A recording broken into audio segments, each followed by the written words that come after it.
O among Dios, among giila ang imong pagkamatinud-anon sa matagusa namo kakinabuhi. Nga bisan pa og daghan kayong mga higayon nga kami dili matinud-anon kanimo. Nagpabilin ang imong pagkamatinud-anon o Dios. Ug amo kining natilawan, amo kining nasinatian sa matag adlaw sa among kinabuhi. Ug ning takna sa kagabhion, nagpasalamat kami. Gumikan kay imo kaming gitigom niini nga dapit aron sa pagpamalandong sa imong pulong. Aron usab sa pag-review sa kinabuhi ni Tatay Winnie ug nasayod kami o among Dios nga walay aksidente sa imong atubangan. Among gipangayo ang pagpanglihok sa balaang espiritu sa among taliwala, tanduga ang among kasing-kasing o Dios. Ablihi ang among salabutan. Nagtuusab kami nga naningkamot si Satanas aron mapugngan ang pagpangwali sa imong pulong niining taknaa. Ang among hunahuna posible nga iyang ipalatagaw, pero mas gamhanan ikaw o Dios. Mao nga among gipangayo nga ang imong pulong sumala sa imong gisaad, dili kini mo balik kanimo sa walay kapuslanan. It will accomplish its purpose. Ug tabangi ang imong sulugoon sa pagbatbat, sa pagmantala sa mensahe sa Ebanghelyo niining takna, despite sa karibal nga kasaba sa ulan, and despite sa kakulangon sa mga gadgets kay walay microphone, pero nagtuo kami o Dios nga gamhanan ikaw. Kaya nimong tandugon o kaya nimong makigistorya sa kasing-kasing sa matagusa gikan sa pinakabata hangtod sa pinakahamtong sa among taliwala. Mao kini among giampo ug gipasalamatang daan sa ngalan ni Jesus. Amen. Okay, makapanglingkod kitang tanan. Alang sa pagpamalandong sa pulong sa Ginoo, atong basahon ang 1 Samuel chapter 20 verse 1 hangtod sa 3. 1 Samuel chapter 20 verse 1 hangtod sa 3. Now, dunay mga grupo nga naglikay-likay og tutlo gikan sa daang tugon. Pero ang Biblia, kinatibuk ang Biblia gikan sa Genesis hangtod sa pinadayag. Punong kini sa Dios, nagapadayag kini sa kinatibuk ang plano sa Dios sa pagluwas sa mga makasasala nga susama kanimo ug susama kanako, busa aduna gihapon kitay makatunan bisan pa sa mga passages gikan sa daang tugon. Busa sa atong pagpamalandong mahitungod sa kinabuhi ug sa kamatayon, doon na tayo mga prinsipyo nga makatunan niini nga passage nga atong pamalandungan ning takna sa kagabhion. 1 Samuel chapter 20 verse 1 hangtod sa 3. Ang giingon dinhi, unya si David mibiya sa naiyot sa Rama ug miadto kang Jonathan, ug gipangutana ni David si Jonathan, unsa bay akong nabuhat? Unsa may dautan nga akong nabuhat sa imong amahan? Nga buot man niya akong patyon. Mitubag si Jonathan, dili kana mahitabo. Walay buhaton ang akong amahan. Gamay man nga butang udako nga dili niya ipahibalo kanako. Kung nagtinguha pa siya pagpatay kanimo, iya unta akong pahibawon. Busa dili kana tinuod. Apan mitubag si David, nasayod kaayo ang imong amahan, nga suod kitang higala, busa wala kaniya sultihi niini. Ipanumpa ko sa ngalan sa Ginoo nga namiligro ang akong kinabuhi. Gi-revise na ang translation sa Bisaya, pero ang giingon sa original Hebrew language, nga aduna lamang usaka likang taliwala kanako ug sa kamatayon. Gumikan kay sa konteksto mga kaigsuunan, buot nga patio ni Haring Saulo si David. Wala pa nahimong hari si David. Ang hari sa Israel at this time si Saulo pa. Miingon si David, usa na lang katikang ang tali kanako ug sa kamatayon. Mga kaigsuunan, mo kini description ni David sa iyang kinabuhi. Gumikan kay buot nga patyon siya ni Haring Saulo. Nagtinguha si Haring Saulo nga patyon si David, mga kaigsuunan. ug dili gayod mahiluna si Saulo hangtod nga mapatay niya si David. Gumikan kay si David, mao ang hulga sa iyang pagkahari. Si David na threaten si Haring Saulo kay David, gumikan kay klaro kayo ang gahom ug ang presensya sa Ginoo nga nagapanglihok sa kinabuhi ni David. Now, katong description ni Saulo o ni David sa iyang kaugalingon, unsa ang description niya sa iyang kinabuhi? Nga usa na lang katikang ang tali kaniya ug sa kamatayon. Usa na lang katikang, buot pasabot, duol kaayo si Haring David sa kamatayon. Mo kini description niya sa iyang kinabuhi, gumikan kay nagtinguha si Haring Saulo sa pagpatay kaniya. Og niadtong panahona, kung giinitan ka sa hari, mamiligro gayod ang imong kinabuhi. Mao nga nakaingon si Haring David, nga usa na lang ka likang ang tali kanako ug sa kamatayon. Pero mga kaigsuunan, dili lamang kana description sa kinabuhi ni David, kundili mauusab ka na ang description sa matag-usa nato ka kinabuhi. Nasayod ba kita nga mabuhi pa kita karong alas 10 sa gabi? Posible nga wala pa kahuman ang pagbatbat sa pulong sa Ginoo karon. Posible nga nabugtuan na usab kita sa atong gininhawa. Kung ang description ni Haring David sa iyang kinabuhi, usa na lang ka tikang tali kaniya og sa kamatayon. Mga kaigsuunan, mga kahigalaan, mauusab kini ang description sa atong kinabuhi. Gumikan kay ang atong kinabuhi niining kalibutana, hamubo lamang gayod kaayo. Aduna lamang usab usa ka tikang tali kanato og sa kamatayon. Wala ta magdahom nga kusgan pa kita karon, baskog pa kita karon, pero ugma luya na day kita.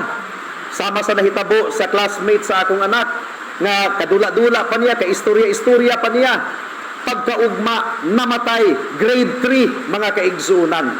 You see, ang description tali sa atong kinabuhi ug sa kamatayon, usa lamang ka likang, mga kaigsuunan. Ug dili kana exaggeration, dili kana gipalabihan nga description, gumikan kay mao gayud kana ang kamatuoran. Again, walay bisag usa ka nato nga nasayod niining taknaa kung mabuhi pa ba kita ugma. Nag-istorya mi ni Tatay Winnie ni adtong Sabado.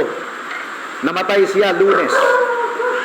Walay nagdahom na butanaw siya sa Lunes kay maayo pa namong istorya. Siyempre, nangutana siya kung pila nay akong panuigon karon, mingon ko 42. Mingon siya nga, hamtong naman gid ay ang akong mga anak tanano.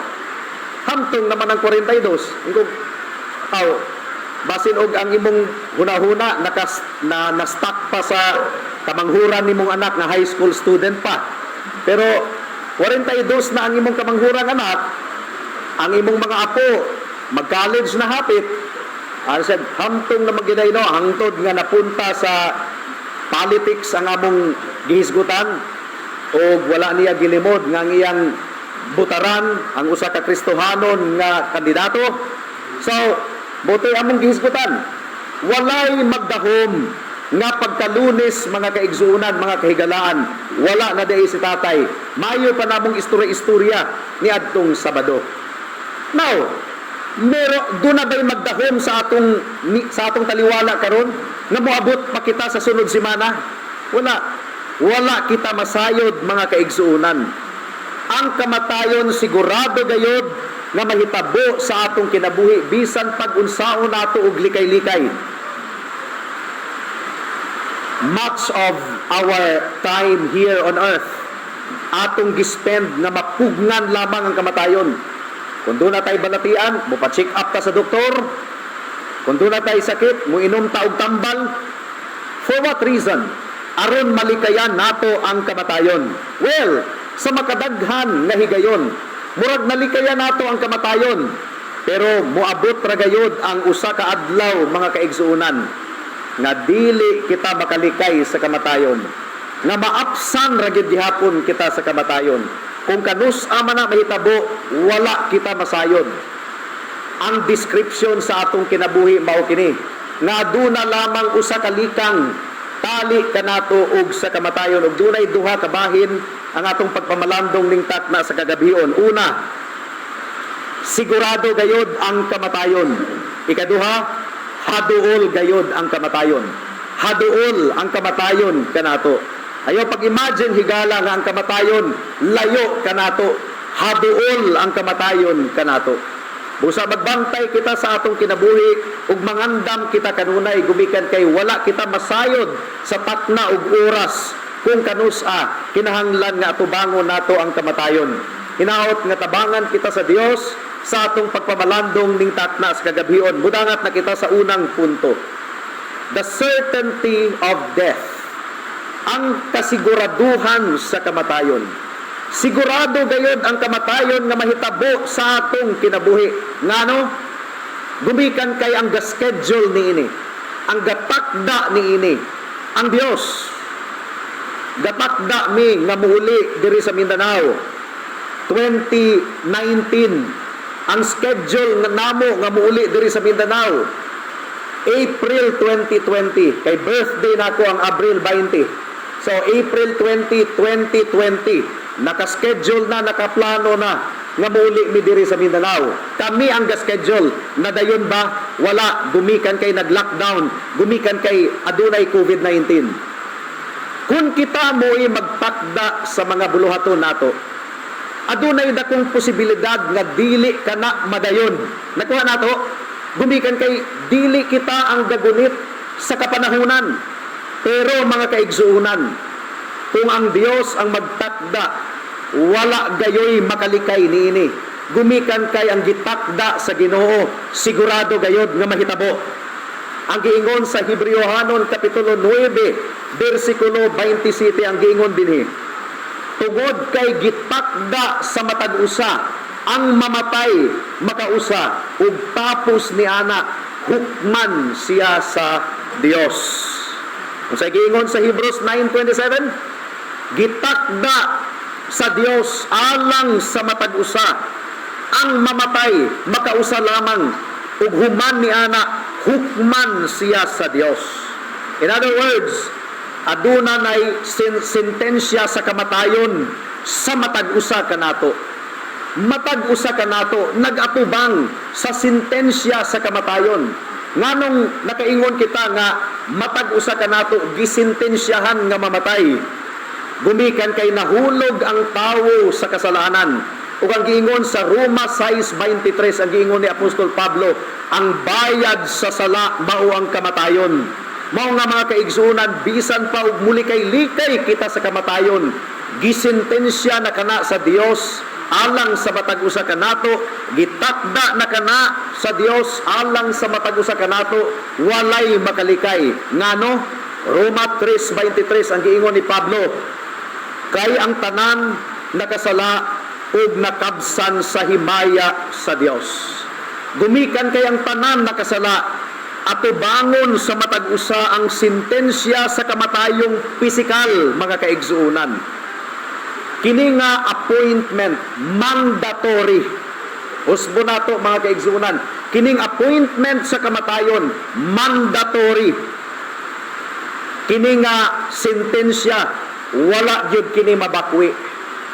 Si Erap Estrada gisentensyahan ni Gloria Macapagal Arroyo nga mabilanggo sa tibuok niyang kinabuhi gumikan sa kaso nga plunder.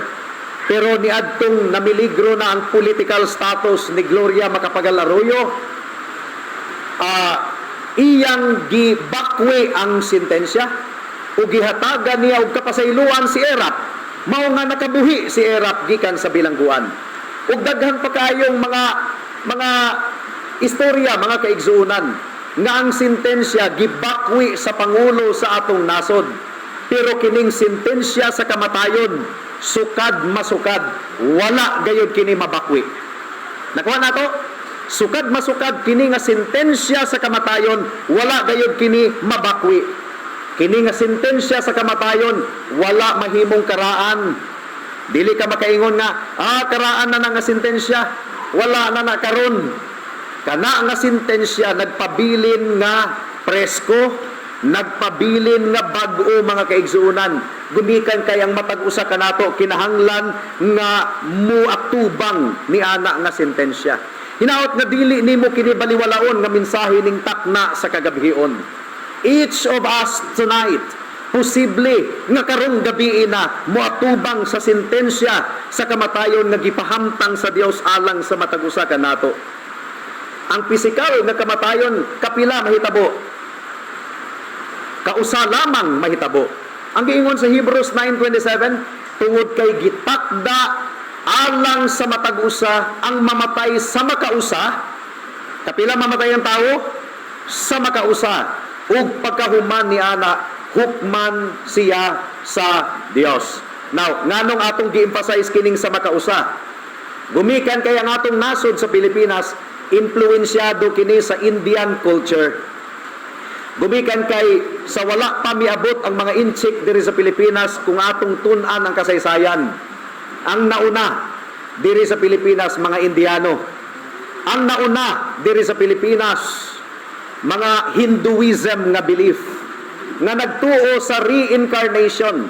Mao nga ang atong mga katigulangan kung makakita og dako kayong alibangbang, mag-isip nga si anhing tunya ang miduaw kanato.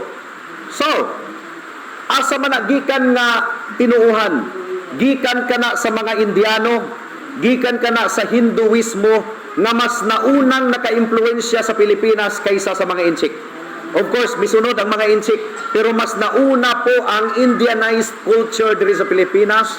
And if you study language, majority of our Philippine languages dunay contribution ang Indo-Malay influence mga kaigsuunan. But the Bible says, it is appointed for man to die once. Kausa lamang. Meaning to say, dili ta mahimong alibangbang, dili ta mahimong baka, dili kita mahimong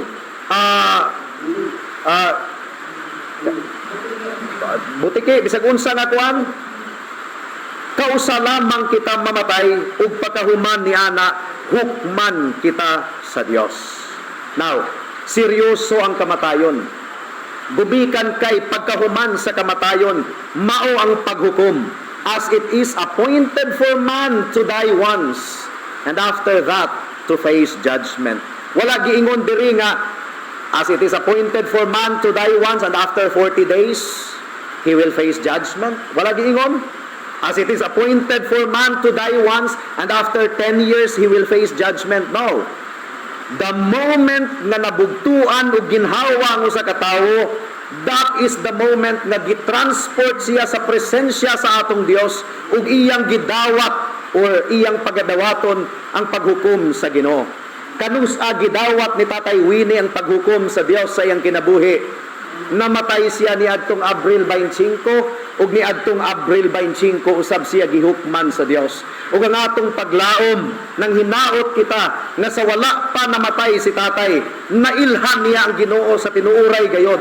Tinuod siya nga naghinulsol sa iyang sala ug tinuod siya nga misalig kang Kristo lamang.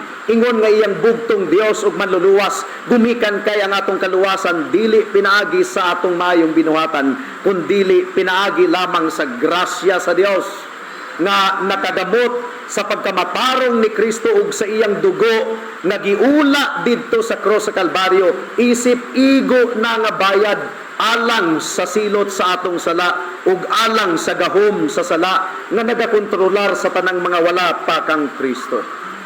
I can only say na hinaot nga nailhan gyud ni Tatay Winnie sa tinuoray gayod ang atong buhi nga Dios. Now, masayra nato kini sa adlaw sa paghukom kung makita nato si tatay sa kahimayaan. Kung dili, wala gyud ta masayod. Pero ang atong concern karon dili na si tatay, kun dili ang matag-usa kanato. Anaa ba kita sa grasya sa Ginoo sa kaluwasan? Let's no longer think about Tatay Winnie. Sakit nga pamalandungon nga kung wa niya mailhi ang atong buhi nga Dios. Posible nga wala pod mailhi ni Tio Julie ang atong buhi nga Dios. Posible nga wa pod mailhi ni Tio Longfilo ang atong buhi nga Dios. Nagkita na sila sa laing kinabuhi apan ang ilang reunion sa laing kinabuhi adunay pag-antos. Nang hinaot kita nga nailhan nila ang atong buhi nga Dios samtang buhi pa sila o nagkita sila ni Tatay Anghel gumikan kay dunay dakong paglaom nga nailhan ni Tatay Anghel ang atong buhi nga Dios. Otherwise, nagkita ay si Tio Julie, si Tio Longfilo, si Tatay Winnie ug si Nanay Flora. Nagtuok kita nga si Tita Minding anaa sa grasya sa Ginoo. Sumala sa iyang testimonyo ug sumala sa iyang kinabuhi. We can only hope. We cannot say with all finality, but again, let us not fix our focus on them. Let us fix our focus on you. On you. Sa matagusa ka nato. Anaa ba kita sa grasya? Ang tinuod nga anaa sa grasya, nagkinabuhi uyon sa grasya. Ug ang grasya sa Dios dili disgrasya. Ang grasya sa Ginoo nagbunga og pagkabalaan sa kinabuhi. Ang grasya sa Ginoo adunay bag-ong kasing-kasing ug bag-ong hunahuna. Ang grasya sa Ginoo nagpahiling kawas gikan sa paghigugma sa sala ngadto sa paghigugma sa pagkabalaan. Mao kana ang grasya. Now, si Anhing Pio, paborito nga panday ni tatay, gumikan kay pulido kung mo trabaho. Pulido, nindot yung kayo mo panday. Doon na quality. Kung si Pio ang paghahisgutan, ang salog sa banggira, wala gayoy buhok-buhok sa kawayan nga nahabilin. Sinaw kaayo. Si Anhing Boy ilang tindog. Kung pag-ayo sa gitara ang paghahisgutan, makamao gyud. Muna nga kung mabuak ang among gitara sa una, Boy ilang tindog dayon. Gumikan kay dunay trademark mga kaigsuunan. Ang grasya dunay trademark. Ang grasya dunay pagkabalaan nga mo resulta. Dili nato ipakamabaw ang grasya sa Dios. Ang grasya adunay pagkabalaan. Kung ikaw giluwas sa grasya sa Dios, dunay ebidensya sa atong kinabuhi. Dunay kabag-uhan. Ang kasing-kasing mapinasayloon, ang kasing-kasing dili masinahon, ang kasing-kasing dili madinumtanon, ang kasing-kasing nahigugma sa pagsimba sa Dios ug paghimaya sa iyang buhi nga pangalan. Ug ang kasing-kasing galikay sa tanang mga kahilayan o kasalanan nga dulumtanan at ubangan sa Dios. Susiha ang kinabuhi mo higala. Kung ang imong giangkon nga na ikaw sa grasya, tinuod bagayod ka na nga grasya. You see, wala kita maluwas pinaagi sa maayong buhat. Apan ang maayong buhat, mao'y ilhanan kung tinuod bagayod kita nga naluwas. Usbo na to. Wala kita maluwas pinaagi sa maayong buhat. Apan ang maayong buhat, mao ang ilhanan, mao ang sukdanan kung tinuod bagayod kita nga nakadawat sa grasya sa kaluwasan. Now, seryoso ang kamatayon. Gumikan kay pagkahuman sa kamatayon. Ana ang paghukom. Ang tanang mga tao adunay tulubagon at ubangan sa Dios. Ug human sa kamatayon mga kaigsuunan. Ug human sa kamatayon atubangon nato ang atong buhi nga Dios. Ug ibatbat sa Ginoo ang kalidad sa atong kinabuhi niining kalibutan. Now, pila ka matang sa paghukom, pila ka matang sa paghukom ang anaa. Pila ka matang sa paghukom ang ipahamtang sa atong buhi nga Dios.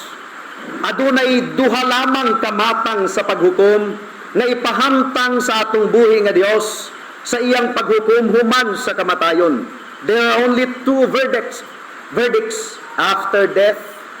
Adunay kinabuhing dayon ang mga tinuod nga naluwas nga adunay ilhanan sa pagkabalaan sa ilang kinabuhi. Kinabuhing dayon, wala na'y kahadlok dito, wala na'y kagulaanan pa dito. Kinabuhing dayon nga adunay kalinaw. Kinabuhing dayon nga adunay pagkabalaan. Kinabuhing dayon nga hangtod sa kahangturan nangalagad sa Dios. Kinabuhing dayon nga hangtod sa kahangturan adunay kalipay. Unsay mahitabo kung adunay palahubog ug himabay? Unsay mahitabo kung adunay chismosa? Unsay mahitabo kung adunay madinumtanon? Unsay mahitabo kung adunay nagkinabuhi sa kahilayan, kung pananglitan ug pasudlon sila sa Dios sa kinabuhing dayon sa bagong langit ug bagong liyuta? Unsay mahitabo kanila? Dili sila malipay didto. Walay inom nga mahitabo didto. Walay chismis nga mahitabo didto. Unya diri sa kalibutan kay di man sila ganahan mo simba. Katulgon sa simbahan. Walay gana sa pulong sa Dios. Kung Dios ang pagahisgutan, maglikay-likay, unsay mahitabo ni anang tawhana kung pananglitan pasudlon siya sa langit? Dili siya malipay didto. Ang iyang gipangita nga mga kahilayan, wala didto. Mag-ugot ang iyang kinabuhi, mag-ugot ang iyang kasing-kasing, dukaon siya didto sa langit, apan prangka nga pagkaistorya. Unang Korinto kapitulo 16 bersikulo 22, ang tao nga wala mahigugma sa Dios pagatungluhon. Buti pasabot, dili kini madala og pananglitan, gumikan kay walay pananglitan nga makasulod sa gingharian sa Dios. Ang makasulod sa gingharian sa Dios, ang mga makasasala na ilang giila ang ilang pagkamakasasala ug dili sila makaluwas sa ilang kaugalingon, pinagi sa ilang mayong buhat, ug ilang giila nga ang dugo ni Kristo ug ang iyang pagkamatarong igo na alang sa pagluwas kanila. O giundangan na nila og salig ang ilang kaugalingon ug ilang gibalhin ang ilang pagsalig kang Kristo lamang, isip bugtong Dios ug manluluwas. Ug ang kaluwasan nga gihatag sa Dios, dili lamang kaluwasan gikan sa impyerno, kundi kaluwasan gikan sa pagkaulipon sa sala. Daghang mga tawo nga nag-angkon nga luwas na, apan walay ebidensya sa ilang kinabuhi. So ang kaluwasan nga ilang giangkon nga naangkon na nila, dili tinuod nga kaluwasan. Kung dunay mo repair og gitar, unya dili sinaw, unya dunay gihapoy buak-buak, dili gyud ta makaingon og kang anhing buy ilang tindog kadto siya. Lahi ang kalidad. Kung dunay gapanday sa banggira unya ang kawayan dunay pay buhok-buhok nga nagtindog, dili gyud ta makaingon nga kang anhing piyo burlat to. Kung dunay gabunglay sa atong tugkaran, unya daghan pa kaayong nahabilin nga sagbot, dili gyud ta makaingon nga kang anhing ipok umandam to. Kung dunay muingon nga naluwas na kuno siya pinaagi sa grasya, pero ang kasing-kasing madinuntanon, masinahon, nahigugma sa kahilayan, nahigugma sa kasalanan, ay dili ka makaingon higala nga grasya kana ni Kristo. Kana nga grasya na disgrasya na. Mo kanay giingon sa pulong sa Dios. Adunay lamay duha ka paghukom, eternal life para sa mga tao nga tinuod nga nakadawat sa kaluwasan, ug eternal death para sa mga tao nga posible nga nag-angkon nga luwas na pero walay bunga sa kinabuhi. Walay kinabuhi. For God so loved the world that He gave His only begotten Son, that whoever believes in Him shall not perish but have eternal life. Sumala pa ni Apostol Pablo, Ephesians chapter 2 verse 1. Ang tao nga wala pa sa Dios, dili masakiton sa iyang kalag, patay siya sa kalag. Patay. Bisan pagwalihan nimo usa ka libo nga wali, dili makadungog, gumikan kay patay. Kinahanglan siyang maborn again, kinahanglan siyang pagabanhawon sa Dios. Ug ang born again quickening power, wala ka na nagagikan sa pastor, kundi nagagikan ka na sa balaang espiritu. Ug ang tinuod nga dunay kinabuhi, mamunga. Kung imong itanom ang tungkod sa kawayan nga laya nga patay na, imong itanom sa yuta, abunuhan nimo, bubuan nimo katong kawayan, Imong patambukon ang yuta. Bisan pag-unsaon nimo atiman pinaagi sa pulong sa Ginoo.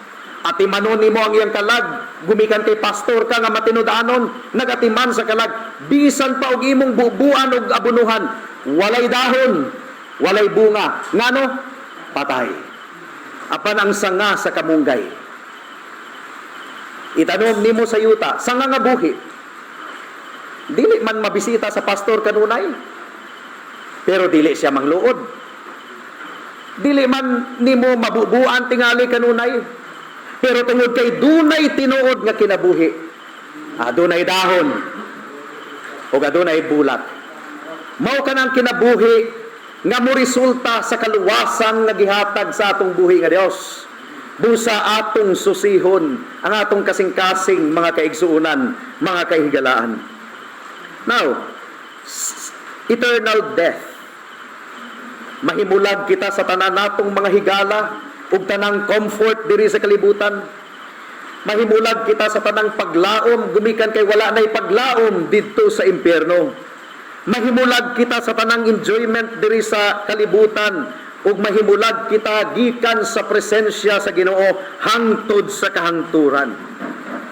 Mao nga kung masipyat kita ug susi sa atong kinabuhi niining kalibutana, ang consequence niini eternal, mga kaigsunan. We must forever suffer.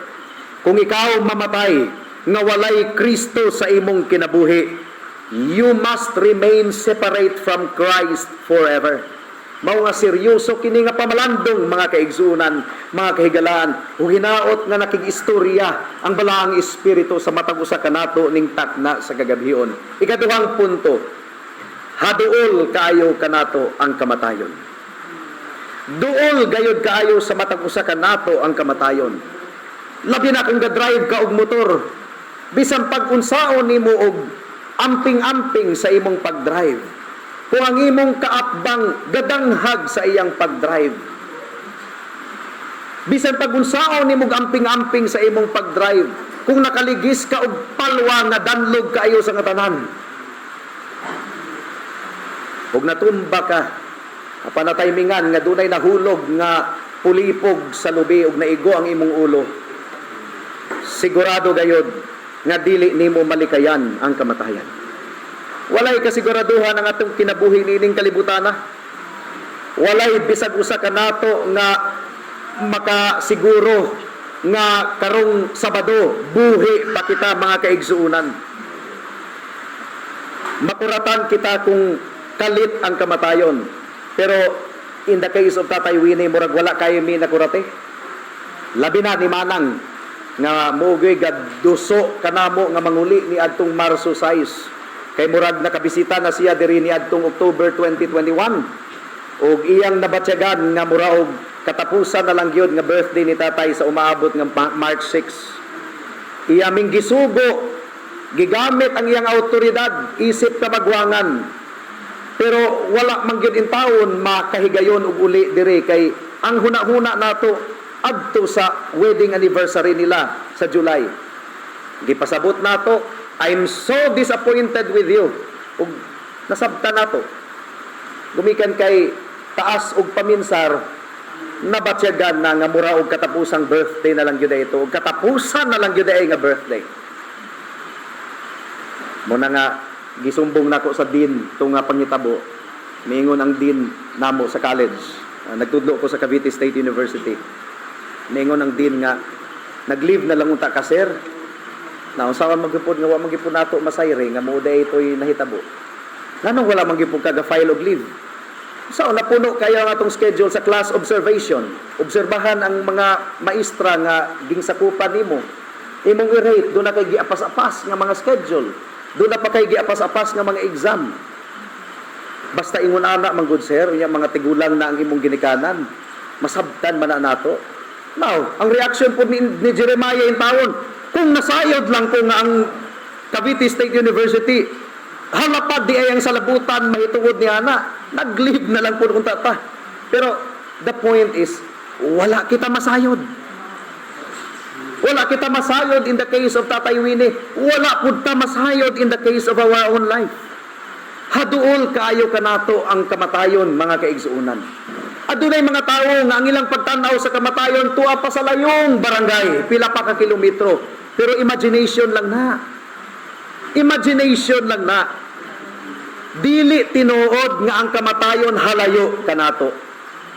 Kung atong basahon ang Job kapitulo 9 bersikulo 25 hangtod sa 27, ang kamatayon kanunay naggukod kanato. Si anhing Teolong Filo, mureklamo ang iyang mga pasahero nga kusog kay mo padagan og pidi ka ba? Mulupad ko ang espiritu sa mga pasahero. Ay pud pakusgog padagan kay kabuhion ta nimo. Ay dili kay ang disgrasya gagukod man nato. Muna nga kinahanglang paspas tang padagan para dili ta maapsan sa disgrasya.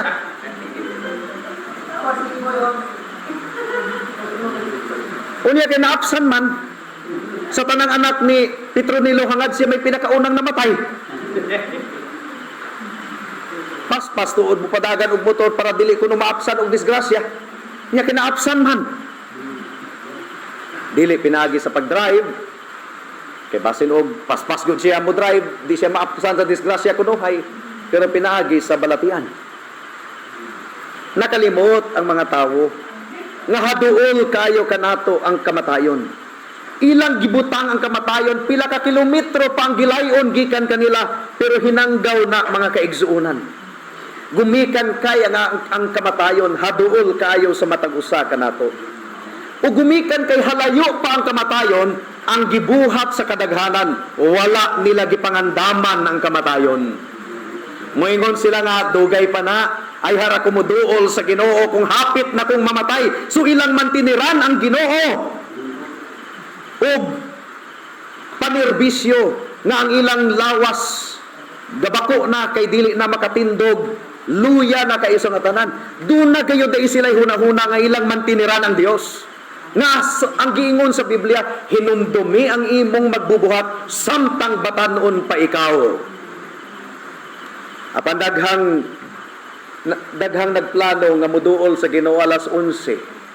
Pero gikuha sa Dios alas 10:30. Gumikan kay ang mga tao ilang gibutang ang kamatayon, pila ka kilometro ang gilayon gikan kanila, ila kining gikalimtan ug wala sila nangandam. Kasagaran sa mga tao ni ining kalibutan na wala gayud nangandam. But that is foolishness. Kay wala may mo mangandoy nga mo biyahe padulong og Bagyo magbakasyon nga walay pagpangandam nga ginahimo. Kini nga among pagbiyahe diri sa Mindanao, diri sa Unidos, wala gini pagpangandam ba? Gumikan kay kalit-kalit man kini. Pero dunay pagpangandam in a sense, gumikan kay panalangin sa Ginoo nga nabulag kita gikan sa ginikanan as early as high school, nag-independyente, nag-budget sa kaugalingong kwarta, hangtod nga nakahuman og college, hangtod nga naminyo, dunay skill sa pag-budget nga na-develop. Ug usa sa skill sa pag-budget nga na-develop mao ang pagtigom ug mao ang paglikay sa bisag unsa nga galastuhon nga wala planuhin. Mao nga sa grasya sa Ginoo madawat nato ang atong 13th month November. Di ba November madawat ang 13th month. Mahurot ka na mga Marso na going April. Gumikan kay dunay katakos sa pag-budget nga na-develop out of how many years of living independent and alone without parents by my side.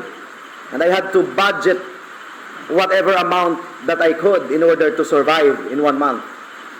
Ang allowance nato ni adtong high school pata 350 pesos usa ka bulan. Gumikan kay gikan kadto sa Project Compassion International.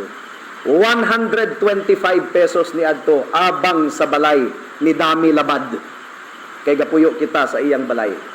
125 pesos. And the rest, we had to budget 350 minus 125.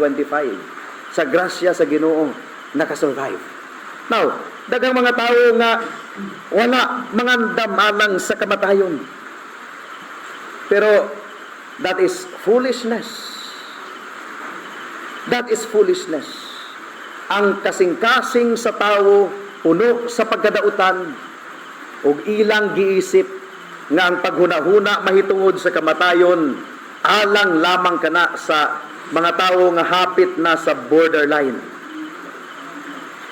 Mo nga kung dunay batan-on nga gikuha sa Ginoo, makuratan ang tanan.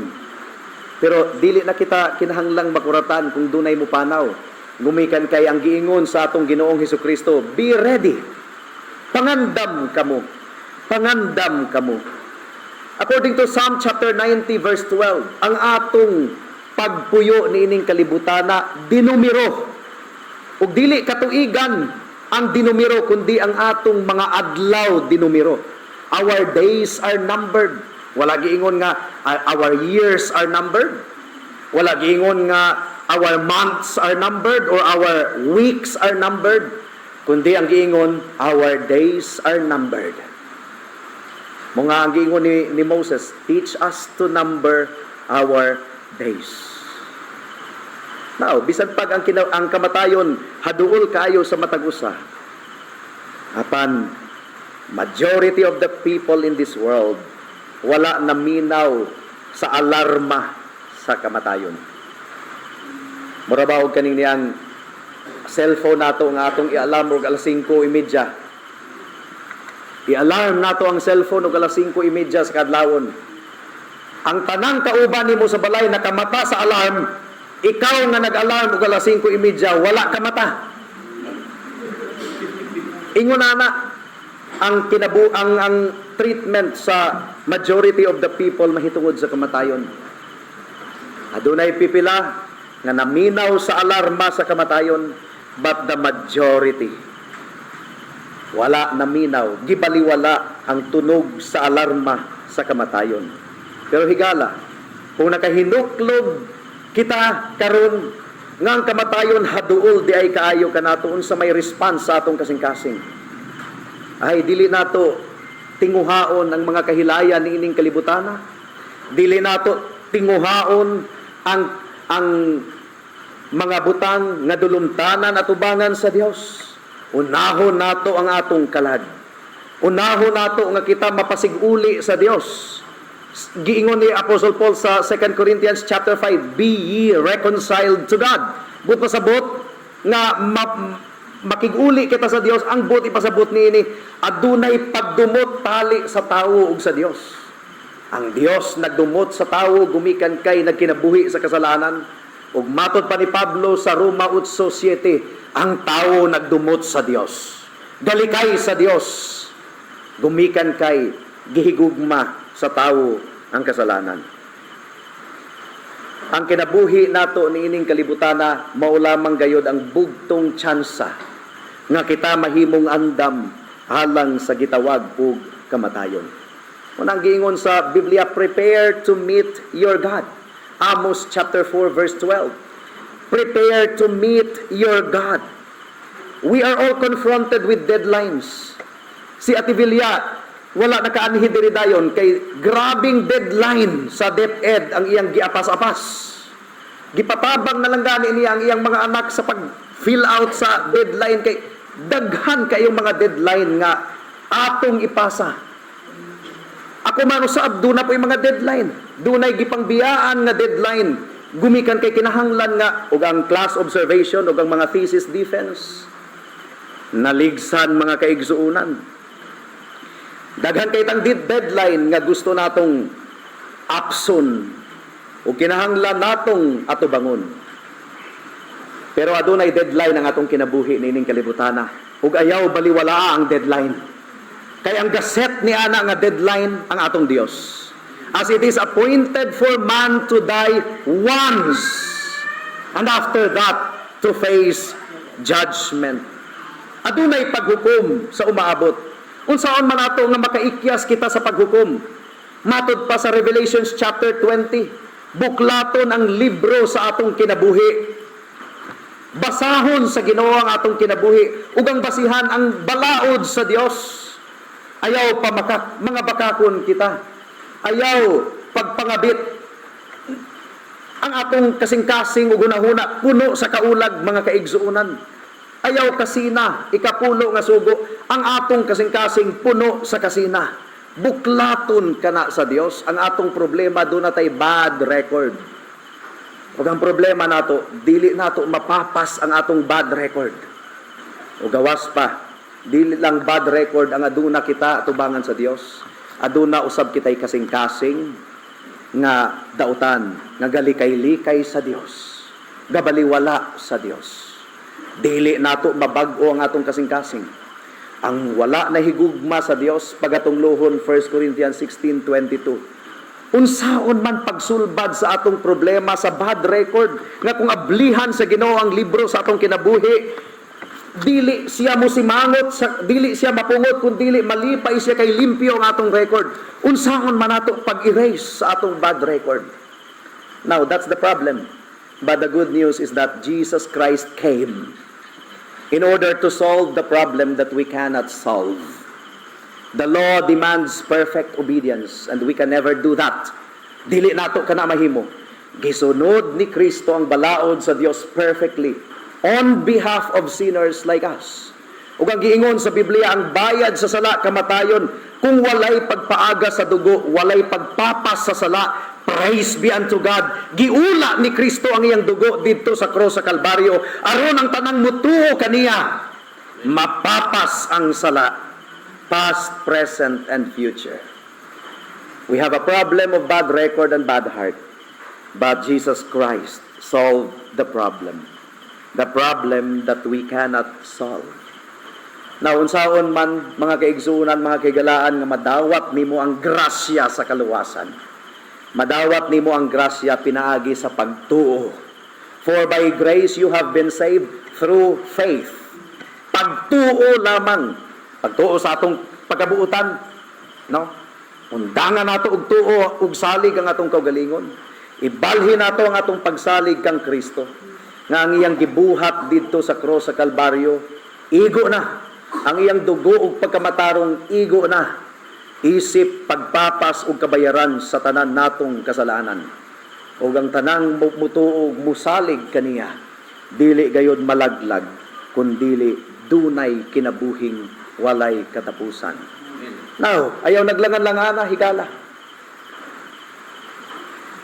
Tawag sa Ginoo, alang sa kaluwasan, o ihatag niya kanimo ang kaluwasan. Kaluwasan dili lamang sa impyerno, kundi kaluwasan gikan sa pagkaulipon sa sala. O ang tinuod nga kaluwasan, dunay kalidad, dunay quality, dunay trademark. O ang kalidad sa tinuod nga kaluwasan, pagkabalaan sa kinabuhi. Bunga sa pagkabalaan. Mao nga kung ang imong kaluwasan nga imong giangkon, nga imong naangkon na, pero walay bunga sa pagkabalaan, huna-hunaa ka na og utro. Call upon the name of the Lord Jesus Christ right now and ask Him to give you true salvation. True salvation that is evidenced by holiness. And the good news is that ang saad sa Ginoo, ang bisan kinsa, si bisan kinsa nga mudangop kaniya, dili gayud niya isalikway. Bisan pag naa ikaw sa imong lingkuranan karon, kung ikaw mutawag sa ngalan sa Ginoo alang sa tinuod nga kaluwasan, dili kaniya isalikway. Just come to Jesus Christ right now. Repent of your sin and believe in Him. For by grace you have been saved through faith. Believe in Him. And you will not perish, but you will have eternal life. Magampo kita. Salamat o Dios sa mensahe nimo niining takna sa kagabhion, ug among gipangayo ang bunga niini. Among gipangayo o Dios nga ang kinatibuk ang hulagway sa kaluwasan nasabtan sa matag-usa. Kaluwasan kini nga holistic. Kaluwasan kini nga nagbunga og tinuod nga pagkabalaan. Kaluwasan kini nga nagbunga og bag-ong kasing-kasing. Dili kini kaluwasan nga ang bunga murag gihapon og kalibutanon nga kinabuhi. Kinabuhi sa kahilayan, kinabuhi sa kasina, kinabuhi sa pagdumot. Tabangi kami, O Dios.